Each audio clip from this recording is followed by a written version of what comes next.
Alright you guys, what is going on? Welcome back to Roads Untraveled. Today is an incredibly exciting day. Behind me is, I mean, let's be honest, it's a piece of history. It's a piece of HPA Motorsports history. It's a time capsule. It is a first-gen Audi TT twin-turbo VR6 build.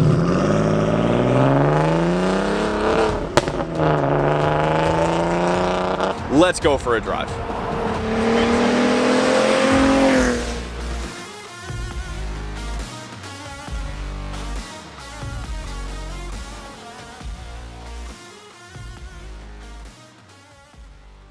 Hi, my name is Marcel Horn. I'm the owner of HPA Motorsports, located in Langley, British Columbia. We're standing in front of our operation, in front of a very special car. This was affectionately known as GoTTZilla or ZillaMoTTo. It graced the floor at the SEMA show. It's been at the Road and Track Standing Mile Test. It's been with Sport Pot Cars Ultimate Street Car Shootout and many other events. It spent the last 15 plus years in Mid-Ohio, running daily driving to and from an office, gracing the Audi autocross and road course events. And we got this call, you build a car like this, you throw your heart into it, you design it, and then it just vanishes into the abyss and does its work. And that's the best kind, as a creator, to not hear about the car other than the odd little Instagram or internet features of blissful. But when you get that call that, hey, I've just acquired this car, I'd like to send it to you, it's like opening up that time capsule that you buried 20 years ago. What technology looked like back then to today. So I'm proud to introduce this to you. I hope you like it. I'm still in love with it here 15 plus years later. And I can't wait to tell the tale and showcase the final product as we go to rework it and try to reclaim that King of the Hill stature. An incredibly special build here from HPA Motorsports here in our own backyard. Hold on, let me just get my seat adjusted here. There we go. Here in our own backyard in Langley, British Columbia. Of course, you guys know legendary VW Audi tuner have been around for, I believe, 31 years at this point. This build means a lot to the company. It means a lot to the history of VW and Audi tuning in general. And it's come a long way since it was brand new. I'm kind of glad we're starting out here on the street first because it gives me a little bit of an idea of how this car actually behaves in the circumstances that Marcel and the guys over at HPA originally built it for, built it for the original customer down in the States, which of course was to be a car that he could daily drive. Even to this day, 30 years later, that's a lot of what the mentality of HPA is, of course, a car that is dual purpose, a car that for a lot of these higher tier customers, let's say from HPA, who have incredible supercars, Lamborghinis, Ferraris, Bugattis in some cases, as their kind of halo car in their garage. But then they also want, as Johnny put it, the amount that they would have spent on taxes on their supercar, and they can put that into a car at HPA, into a fully fledged and fully thought out build over at HPA that's going to not only stand up to the test of time in terms of reliability, but deliver that compact, exciting feel that's missing from, well, especially a Bugatti Veyron. I've never driven one, ridden passenger in one very briefly one time, but that's missing from a lot of those modern cars.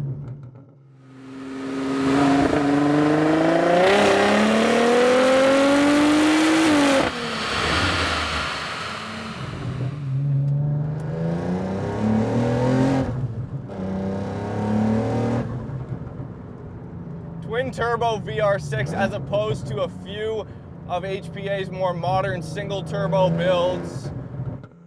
It's the area under the curve in the dyno graph and how it actually feels on the street, and because it is such a linear torque curve,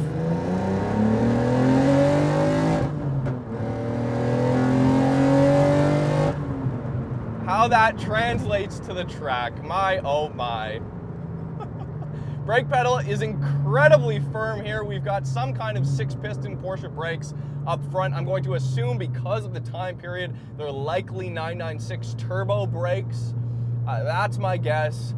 My oh my, this car is incredibly loud. The torque response is insane. I'm generally not a big fan of how you know, the factory transmissions feel in a lot of VW products, especially of this era, Mark IV Golfs included. The modern cars have sorted a little bit of that out, but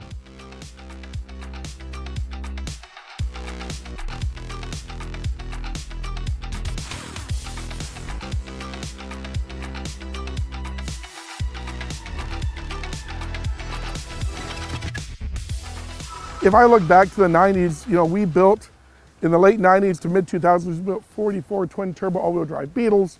We built monsters like this, some one-off creation station wagons, and they never show up. Maybe one or two have come across Barrett Jackson or the odd little auction, but they just become an affectionate component of most auto enthusiast collections.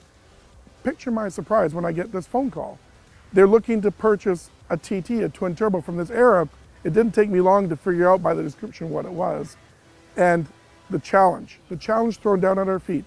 Can you make it king of the hill under today's standard? Of course, in 05, gearbox was the limitation. We could only put 600 foot-pounds of torque at that gearbox. The 3-shaft O2M had some design weaknesses, albeit we were 200 foot-pounds of torque more than a Dodge Viper was trying to claim at the time. Today, we have solutions that we can take those big twin turbos off the leash.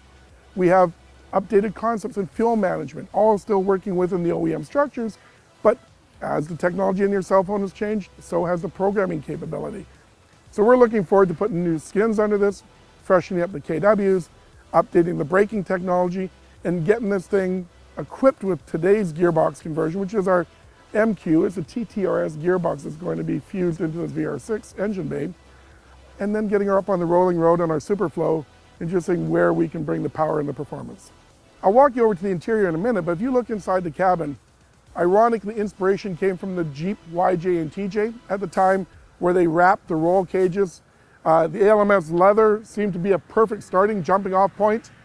Because of the road course regulations, it had to have a fuel cell. And the fuel cell had to have a bulkhead to separate the fuel cell from the inner cabin. And on a TT, that was challenging, but you'll see how that was seamlessly integrated into the trunk. So you've got this full functioning safety standard fuel cell, fire suppression system. You know, having that safety and that padding integrated seamlessly was absolutely critical. The BBS wheels, the Motorsport wheel is pocketed machine. It is an exquisite example of strength and weight management.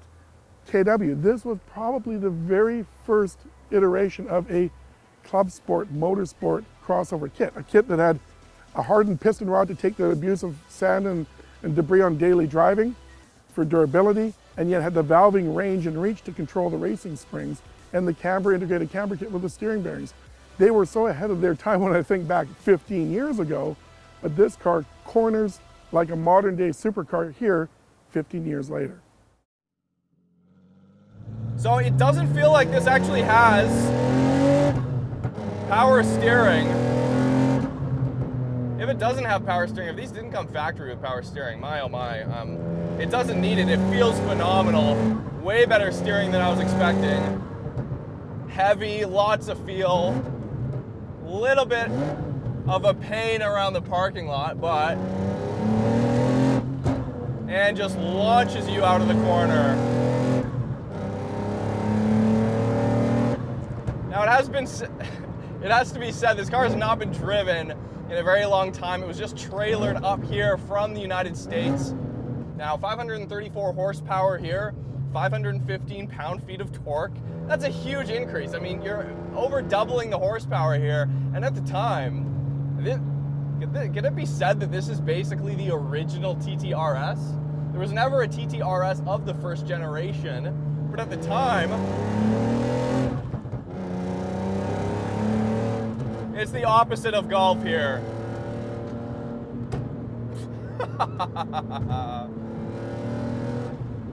Hello. Wow, my oh my. I mean, I'm sitting up near 4,000 RPM most of the time, but the throttle response and torque comes on so violently. You don't have to be. You could be down at 2,000 RPM. 2,500 here. Puts you right back into the seat. We're missing a nitrous bottle back there, but instead of actually feeding the fuel system for extra power in the drag strip, what they did is, just like Paul Walker, Brian O'Connor's Eclipse in the Fast and the Furious, it would spray the intercoolers up there with nitrous oxide to thus decrease vastly the intake temperatures of the engine and create more power at will. So that's kind of a cool feature. Okay, as we're waiting for this train to pass here, we'll take a look at the interior of a first-gen Audi TT. Now, you guys may know me. I don't know, apparently at the time, this is just kind of general knowledge in the automotive community, the first generation Audi TT was revolutionary, absolutely revolutionary in terms of design, exterior design, when it was first released in '98. I never really got the hype behind it. It's grown on me a lot, especially with this body kit that HPA has installed here 15 plus years ago. The interior has absolutely held up. We've still got this bright red leather in here. We've got the Recaro pole positions to match too, and then of course, because we are on the street, but in here HPA has actually thought of that extra little touch in putting padding here. So to drive it on the street is a little bit less of a risk here. Makes me feel a little bit better about my life decisions today. But very basic gauges that you know, it looks like a Golf when you kind of look at the tack.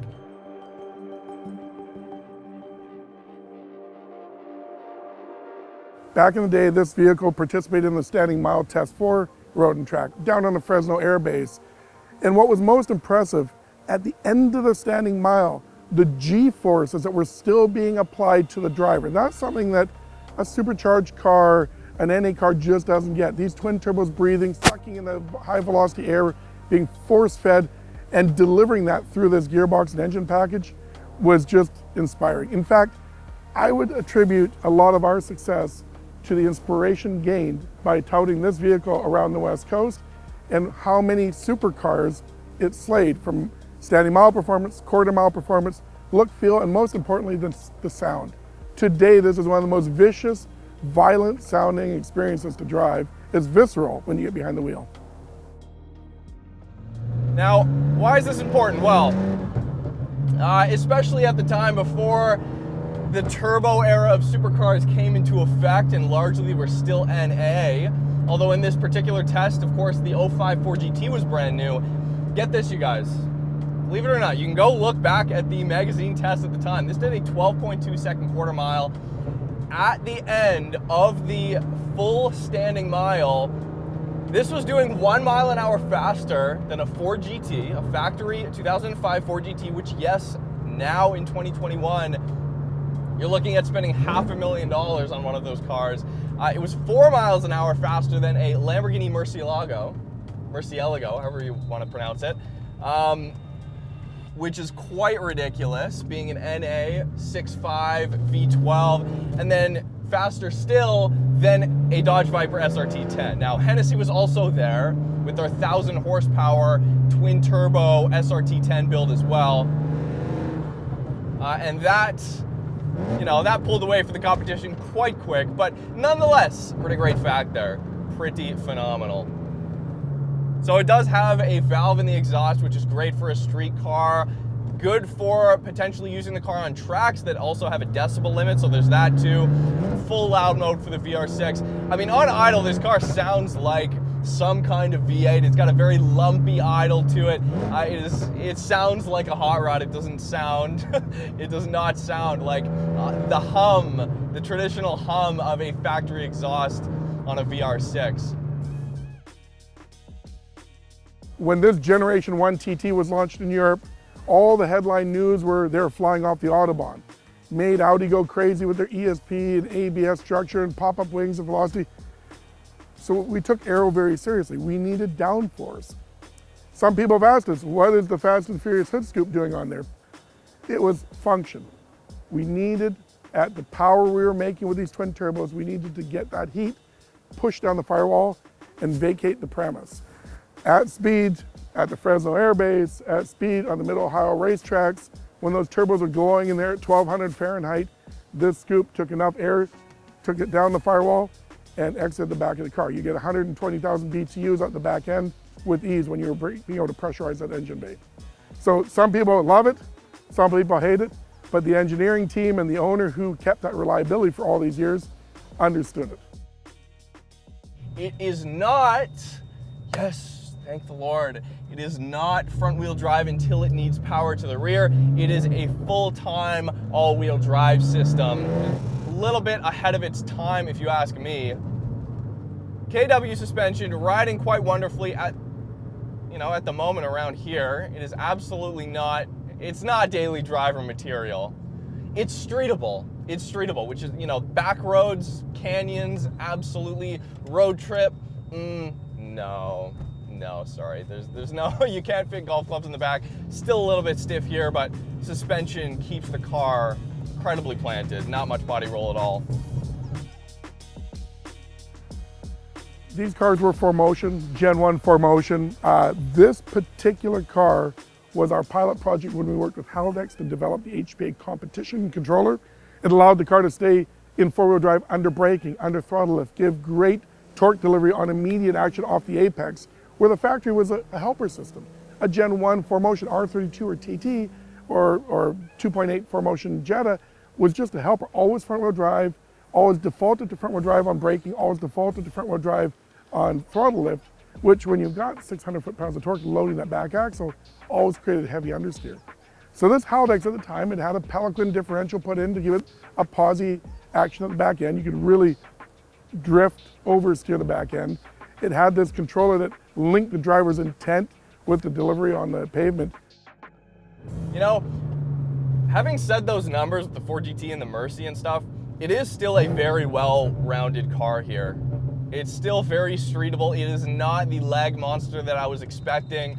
And now, I've been around HPA enough and their mindset over there enough to be like, okay, yeah, I already knew that. I knew the car was gonna be drivable. I knew there was gonna be gobs and gobs of torque everywhere in the power band, every gear. This isn't a car that needs boost by gear. It's not like that. It's very functional. No, this is not an Apexy Power FC up on the A-pillar here. This is actually a Palm Pilot. So you thought an Apexy Power FC was a little bit old school, but no, this is a Palm Pilot here in 2021.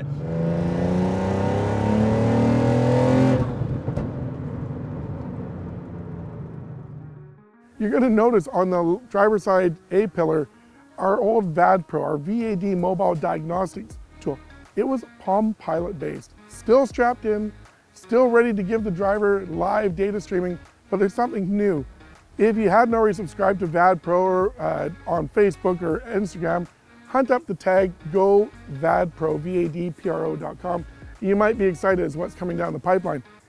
It just happened that this one showed up with one of the original working examples in it. Again, time capsule. And for us, veterans, 30 years specializing in the VR6, a lot of people are saying, well, you only see it in the Atlas as a 3.6 naturally aspirated. Why didn't it come in the R and put the V back into the R? We have a special surprise coming. We've gone all in on the next iteration, next generation of the VR and what it could mean to the tuning base. So the teaser will be, the VR isn't done yet being relevant in a 2020 and up platform. Just stay tuned to our social media channels as we build up a little bit. But first we have to resurrect ZillaMoTTo back to the stature of King of the Hill. A piece of history that is so cool to see. It really envelops the tuner versus supercar battles that were happening in the media and on the road and amongst tuning shops in the early to mid 2000s. And just what they actually had to prove and to go up against. Now it's not so important. Now I feel like it's not so important. It's more what Marcel and the guys at HPA are talking about with their more modern builds, which is not necessarily seeing if it can go faster than a Ferrari SF90 or the new Lamborghini Aventador or anything like that. It's more so that last tenth of refinement while still having the power. Anyways, you guys, thanks for watching. Thank you so much for being here with us. Thank you, Marcel, for having us out. Thank you, Johnny, for providing some of the dyno footage today. We also watched one of their twin turbo Beetle builds on the dyno today, shooting big flames, which is fun. Anyways, you guys, hit me up on Instagram at Roads Untraveled if you want to see what we're shooting on a day-to-day basis. Subscribe if you haven't already, and we'll see you very soon.